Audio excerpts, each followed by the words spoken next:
Om Namo Bhagavate Vasudevaya. Om Namo Bhagavate Vasudevaya.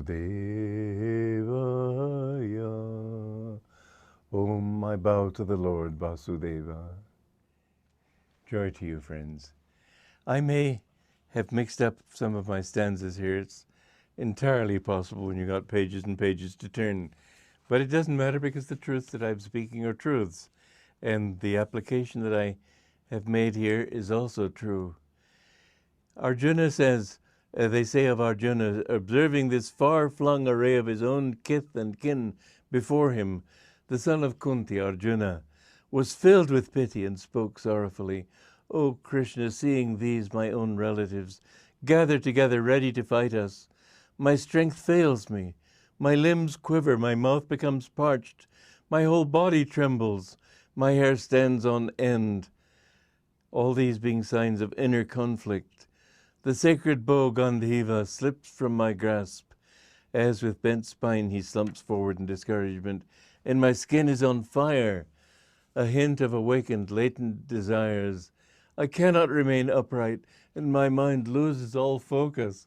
These are sort of humorous descriptions, but they're very real for somebody who's going through these things. I remember one fellow monk in the monastery coming into my room in the daytime when I would be at my desk working.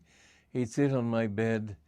I used to work in my bedroom, obviously, and he'd just sigh like this.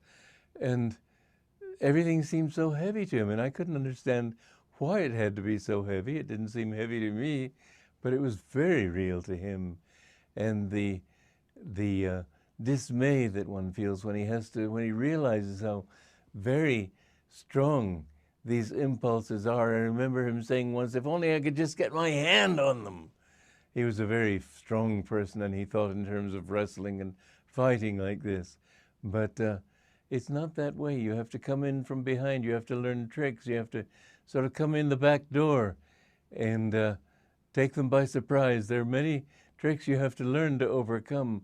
But the most important of all is to stand at the front door and call to God and say, "Come, my house is your house." And so Arjuna, with his horror, is saying, "Oh, Krishna, I behold in this upcoming war only omens of evil. Indeed, no good results can come from slaying these, my own family members," because he sees them as his own part of his own nature, his own family of consciousness. "O Krishna, I crave no victory against these my kinsmen, nor kingdom, nor the rewards of victory, nor even life itself. Of what use, indeed, to us would be these hollow gains?" I've interpolated a few words here, but this is what the devotee feels in the beginning sometimes.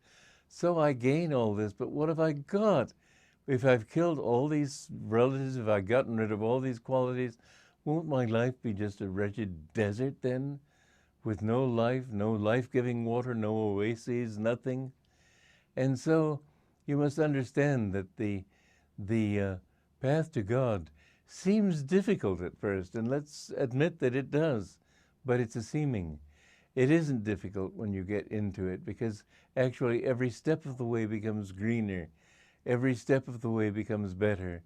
And whereas many people fall away at the beginning, the longer they go, the more fulfilled they feel, until finally they realize there's really nothing in this world except finding the joy of my own being. And so we go on here.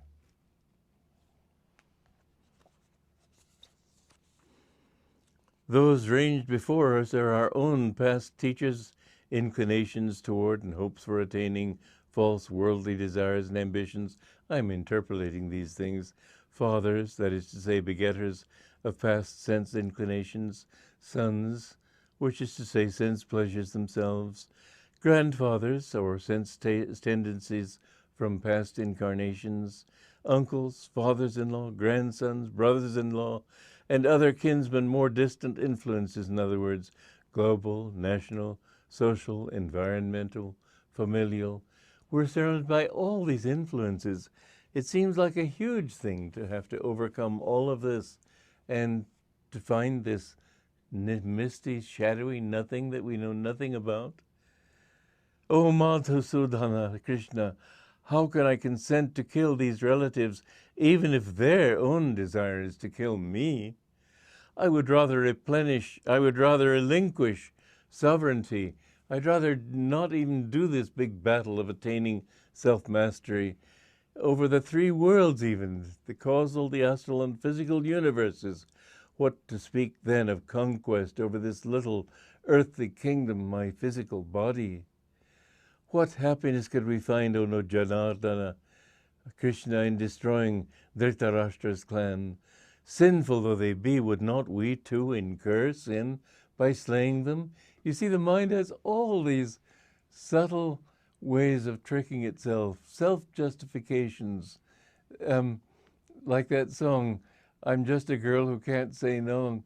What are you going to do when a fellow talks flirty and so on? What are you going to spit in his eye? Well, that's not the only alternative you have, but she presents that. The mind does that. The mind offers you all sorts of reasons why you really ought to go on living the way you do. Don't let yourself be fooled. That's why truthfulness is so important. One thing with truthfulness is to ask questions and see if the proposition stands up under them. There can be no justification, surely, in killing our own cousins, Dhritarashtra's sons. Even if they, blinded by greed for possession, see nothing wrong in killing us, their own relatives, and I read this one before by mistake, ought not we, who knowing right from wrong see the evil involved in annihilating a whole dynasty, ought not we, for our own part, abstain from this great crime? With the disintegration of a family, its ancient traditions are lost, and I talked about this before, but we must understand that finally it says the women of the family become corrupt. That is to say, the feeling quality of the devotee may lose its coherence and descend into a chaos of emotions and confusion. We must learn to balance the two aspects of our own mind. As I said before, we're both male and female. We have reason and feeling, and we must balance these two so that when we feel something, we offer it up to our calm reason to see if it is true. And when we reason something, we try to feel from the intuition whether this is right or not, because your reason can tell you all sorts of things. When I was a child, I didn't like spinach, and I didn't actually offer this alternative to my mother, but I used to enjoy reasoning falsely, deliberately falsely, just to sort of show my mind, convince myself that by reason alone I wasn't going to find the truth that I wanted. So I might well have said, and perhaps said in fact something similar, well, Mother, green is the color of spinach, and green is also the color of envy. And besides, the taste of spinach is bitter, and you don't want me growing up to be bitterly envious, do you? And I would know that this was false reasoning, but I enjoyed using false reasoning to show myself how reasoning can be false, how we can trick ourselves by reason. We have to feel. You know, when I read Autobiography of a Yogi, what he said, much of what he said was completely different from everything I had ever believed to be true. I didn't know anything about saints in those days. And when Lahiri Mahashai materialized himself on page 8, I think it is, of the book to my Guru's father, I mean, that was pretty much to swallow. But I knew because my heart was convinced. My reason rejected it, and my heart absolutely accepted it. So on the reasoning level, I just put everything on a shelf. And I told myself that I'll face these things when I'm ready to, but first I know what I'm doing. And as I said, I took the next bus across the country, 4 days and 4 nights to my Guru. When you know in your heart, follow that feeling. It will lead you aright. Joy to you.